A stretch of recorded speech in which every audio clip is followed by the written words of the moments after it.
Мектеп мұғалімі мен Карлдың қыстақтан көшулеріне тура келді. Сен сонда кетесің бе? Достасқандарының құрметіне балалар іздетап ойынын ойнады. Топтамамды сыйлаймын. Дайындалыңдар, бастаңдар!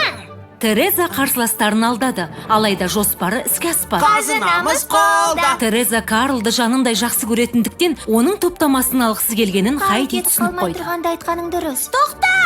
Тереза! Сен де менің жақын досымсың, Тереза. Көше кезген ешкілер.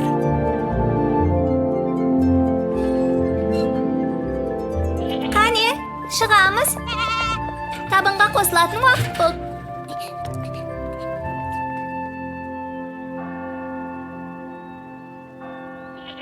Ту, жетер енді, Голдфинч. Басқа ешкілер келген соң, бірақ жылжимыз. Ту. Қайырлы таң, Питер. Қайырлы таң, Хайди. Бүгін ерте келіпсің ғой. Қазір қалғандары келу керек. Ал қапта өтетін күніміз қызыққа толы болайын деп тұр. Бүгін сен мен бара алмайтынымды ұмытып қалдың ба не? Жоқ, есімде жоқ. Бүгін Клара келеді. Жаз бойы қасымда болады. Клара деген әлгі жүре алмайтын қыз ба? Я, әрине сол. Одан басқа қанша Клара бар дейсің? Сонда оны таудағы үйлеріңе апарайын деп тұрсың ба? Бірақ мүгедек қызға ол жақта қиын болады ғой. Жоқ, бәрі жақсы болады. Көп ұзамай оның жүріп кететініне сенем. Сол кезде ешқандай да қиындық болмайды. Солай ғой? Иә, солай шығар. Ендеше мен барайын. Клара келгенге дейін үйімді ретке келтіруім керек. Кейін кездесерміз. Келе жатыр.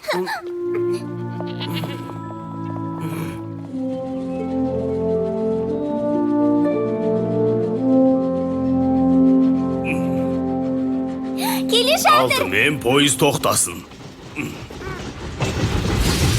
Мінекей.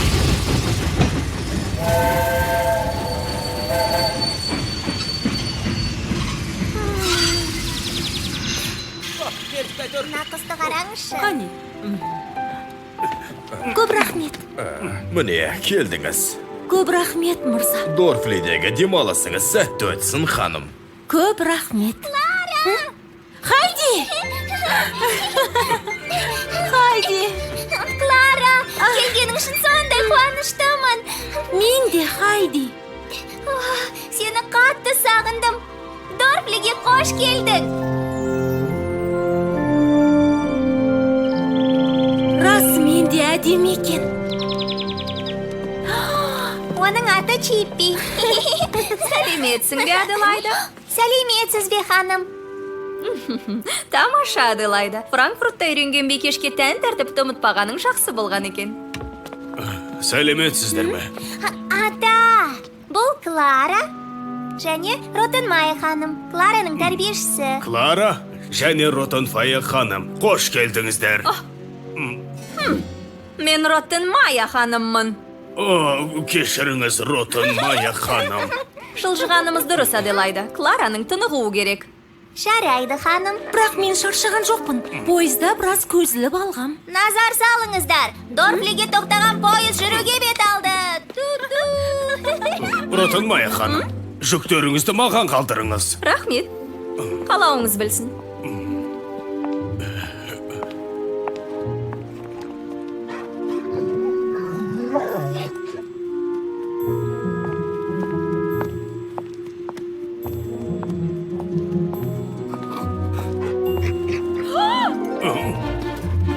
Жозеф, қой дейм.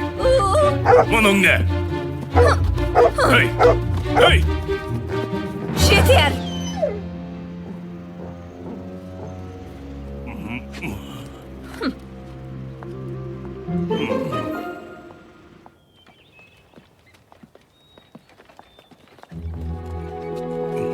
Алғашқы аялдама.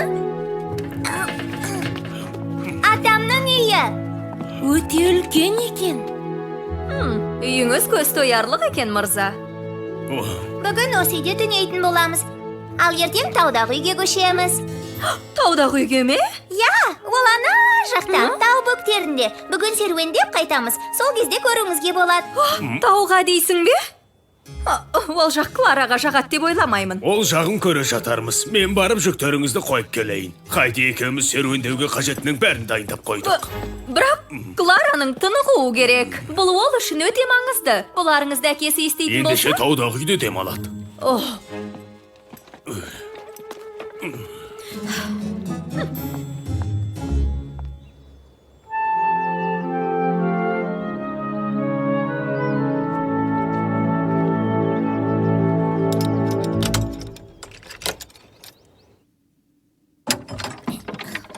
Төрлетіңіз, ханым.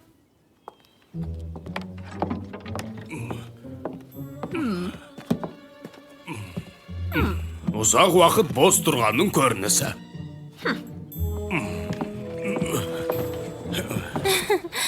Өте сүйкімді орын екен.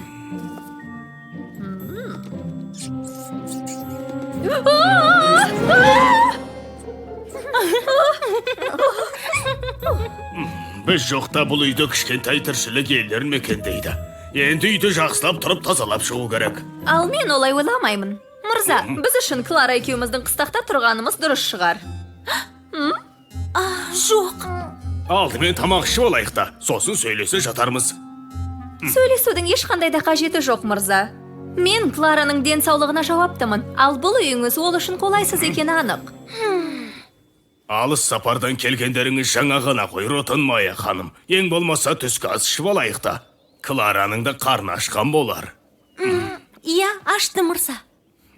Жақсы. Бірақ түскі астан соң қыстаққа барамыз.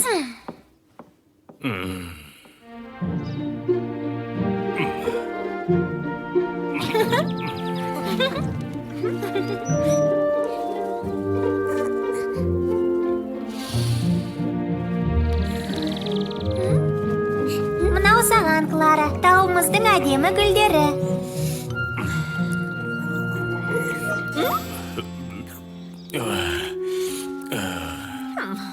Өтінемін, ханым, Клараға алқапты көрсетсем бола ма? Өтінем, ханым. Алысқа бармаңдар, байқап жүріңдер. Я, ханым, алаң болмаңыз.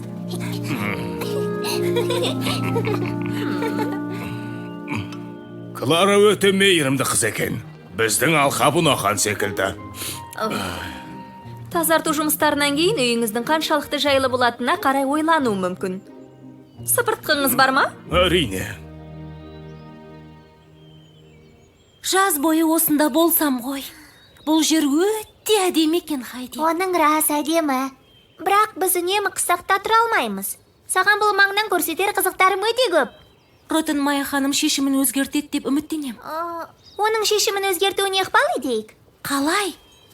Бір амалы болу керек. Қара, Питер өрістен келе жатыр. Тезірек барайық. Питер! Питер!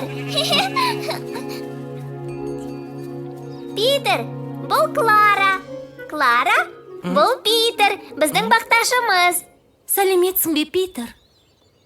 Сәлеметсің бе? Бұл жақта не істеп жүрсіңдер? Біз мұнда серуендеп қайтуға келдік, әрі Клараға үйді көрсеттік. Жақсы, менің қайтуым керек. Жүріңдер, ешкілер, үйге қайтатын уақыт болды. Кішкентай аю, қайдасың? Сау болыңыз. Рахмет. Бұл не? Ешкі? Кішкентай аю, шық үйден. Шық деймін. Кішкентай аю! Питер, тез арада ешкілерді алып кет. Ротан Майя ханым ешкілерді ұнатпайды. Тездет!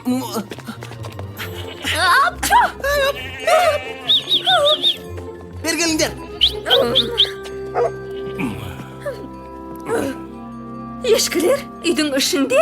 Бұл бізге лайық емес. Клара екеуміздің қыстақта тұруымызға тура келеді. Ешкілер әдетте үйге кірмейді, ханым. Оған бола алаңдамаңыз. Солай ма? Күмәніңіз болмасын. Бәрібір бұған көз жұма қарай алмаймын, мырза. Бұл жер қауіпті. Бірақ Клара, мәселе осымен шешілді.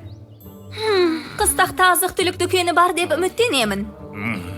Жақсы, ендеше кешкі асқа керектілерді алып келейін. Клара күні бойы кептірілген ет пен ірімшікті жей алмайды. Сесмон мырза қызының мұндай хәлге түскенін естісе, мені кешірмесі анық.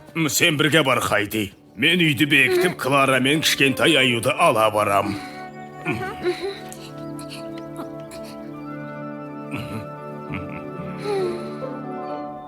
Әй, әкең үйде ме? Жоқ.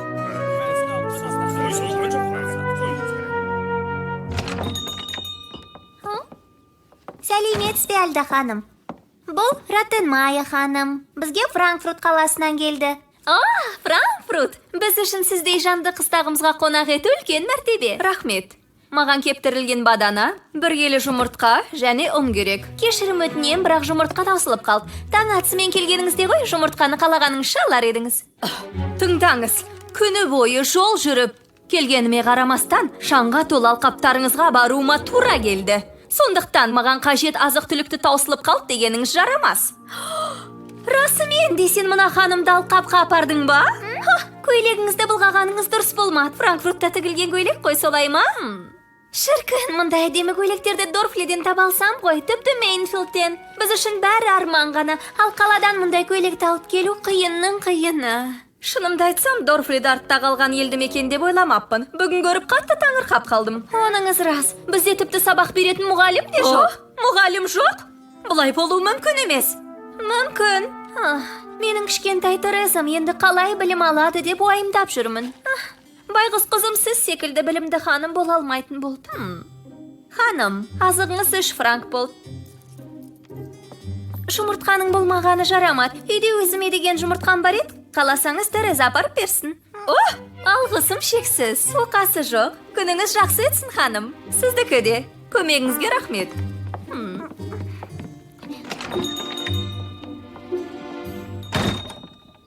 Жаңағы әйел бір қарағанда дөрекі секілді көрінді. Дәл сол кезде мұндағы тұрғындардың бәрі қатыгез ба деп ойлап қалдым. Қайта бұл қыстақта ешкілердің болмағаны қандай жақсы болды. Сәлеметсіз бе? Оған қоса бұл қыстақ тыныш әрі таза секілді. Сондықтан Клараның осында болғаны дұрыс. Бірақ ханым, Жаз бойы осында тұрғанымыз бәріміз үшін жақсы болады. сенімдісіз бе? Сенімді болғанда қандай?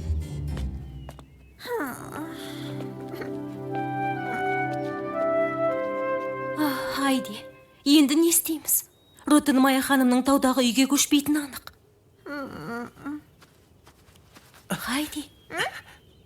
Питер! Хайди, сұрайын дегенім, ертең менімен бірге алқапқа барасың ба?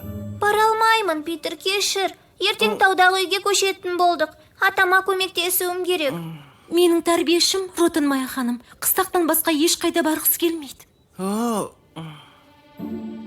Оның қыстақты жек көріп кету үшін сендер не істер едіңдер? Сонда таудағы үйге баруға келсер? Байқауымша ол ешкілерді жақтырмайтын секілді, солай ма? Солай. Оған қоса ханым тыныштық пен тазалықты жақсы көреді. Таптым. Алайда ол үшін Тереза мен Уильямның көмегі керек. Олардың бізге көмектесетініне сенімдісің бе? Уильям өтінішіңді орындайтын шығар, бірақ Тереза... Карл кеткелі ол жалғызсырап жүр. Соңғы кездері бірнеше рет сөйлескенмін. Өзі жайдары боп қапты. Ендеше жоспарың қандай? Жоспарым тым қарапайым. Алдымен 2 топқа бөлінеміз. Әр топ ханымға ұнамайтын нәрселерді жасаймыз. Сол кезде Ротенмайя ханымның қыстақтағы үйден көшпестен басқа амалы қалмайды.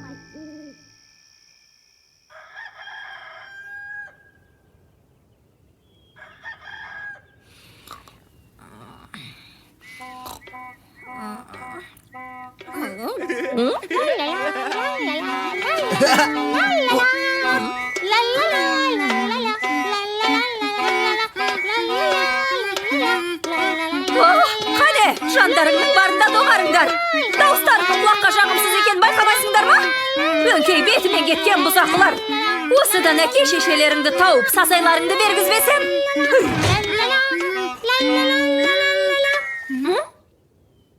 Енді жоспарымыздың 2-ші бөліміне көшейік.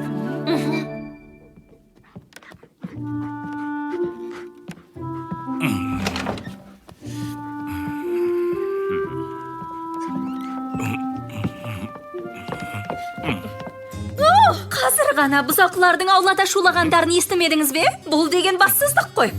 Естідім ғой деймін. Олар көшеде ойнап жүрген балалар. Таң болса, енді атты ғой. Сағат 9 болды. Сізді оятпақ болғам. 9? Клара, Құдайым, мені неге уақытында оятпадыңыз, а? Клараға алаң болмаңыз, ханым. Хайди екеуі қыстақ көшелерінде серуендеп жүр. Не? Сіз рұқсат еттіңіз бе? Сіз Франкфуртта жүрген жоқсыз ғой, ханым. Дорфли қауіпсіз жер. Мен оны тауып келейін. Клара, Аделайда. Клара, Аделайда. Клара, қайдасың? Хей, бұзақылар, тоқтаңдар, алдыма келіңдер.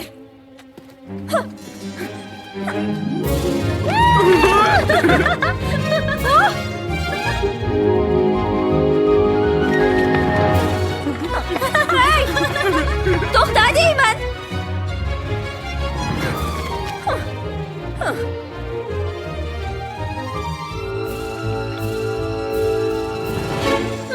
Сендерді ме? Келе жатырмыз.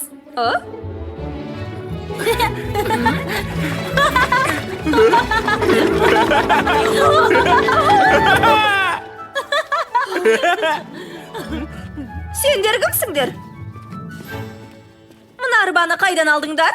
Онымен ойнауға Клара рұқсат берді, ханым. Не? Ол өзі қайда жүр? Ол бұрқақтың қасында, шіркеудің маңында. Шомылып жүр. Не? Шомылып па? Бұрқақта ма? Бұл не деген масқара? Жолда ешкілерді көрсеңіз, оларға жақындамаңыз, жарай ма? Ешкілер? Алқапқа бармаған кездері ешкілер қыстақты шарлап жүреді. Оған қоса олар қалағандарын жейді. Бір жолы анама шабуыл жасаған ешкілерден бәрін күтуге болады. Бірақ қасына жақындамасаңыз, олардың тиіспеуі мүмкін. Сендер тым әсірелеп жібердіңдер. Қане көп сөйлемей үйлеріңе барыңдар. Ешкілер көшеде жүреді дейді ғой.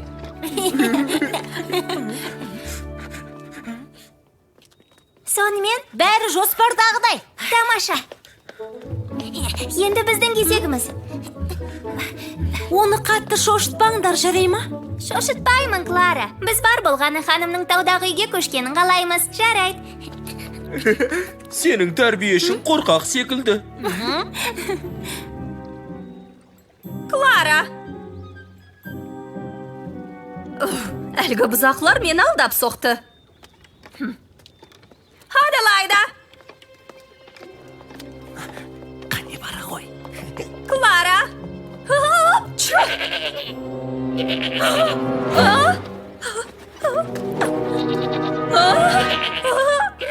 Мұнда біреу бар ма?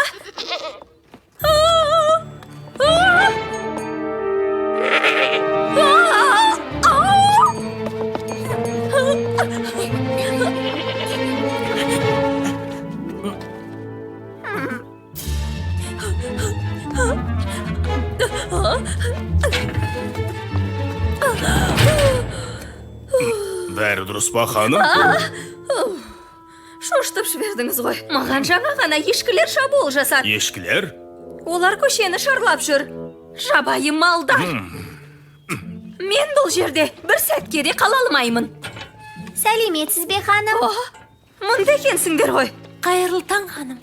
Сендерді іздемеген жерім қалмады. Біз біраз серуендеп қайттық. Ал арбаңды балаларға бергенің қалай? Олар арбамен ойнағылары келді. Қазір жиналып Франкфуртқа қайтамыз. Не? Бірақ неге? Мұнда қала алмаймыз. Бұл жер тым қауіпті. Бірақ, ханым, сондықтан таудағы үйге көшкеніміз дұрыс қой? Не үшін екен? Себебі ол жақтағы ешкілер қорада тұрады. Ешкілердің қайда тұратынында шаруам жоқ, Аделайда. Меніңше олар сіздің таудағы үйге баруыңыз үшін әдейі ойын ұйымдастырған секілді. Солай ма? Иә, ханым. Менің біраз уақыт таудағы үйде тұрғым келеді. Кешірім өтінемін, Клара. Бірақ бір күннің ішінде мынандай жағдай орын алды. 2 апта тұрсақ не боларын елестетіп көрші. Сіз не істеп тұрсыз? Мына балалар бірге болғылары келетінін түсіндіруге тырысты. Ал сіз ше, ысқырып та қарамайсыз. Мұныңыз жөн емес, ханым. Көзіңізді ашыңыз. Келесі пойызбен Франкфуртқа қайтамыз. Жоқ! Сөмкеңді жинап келемін, Клара.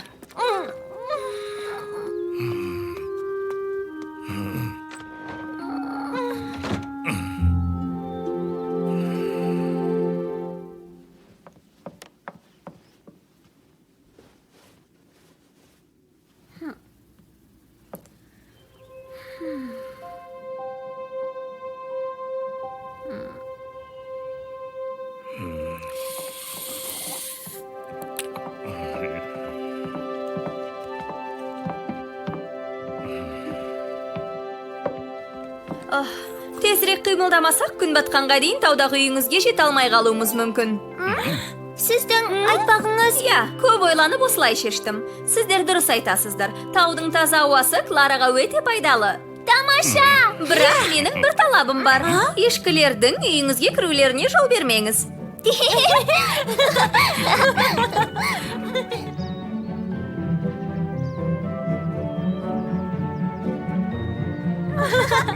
Қызықтың бәрі алда.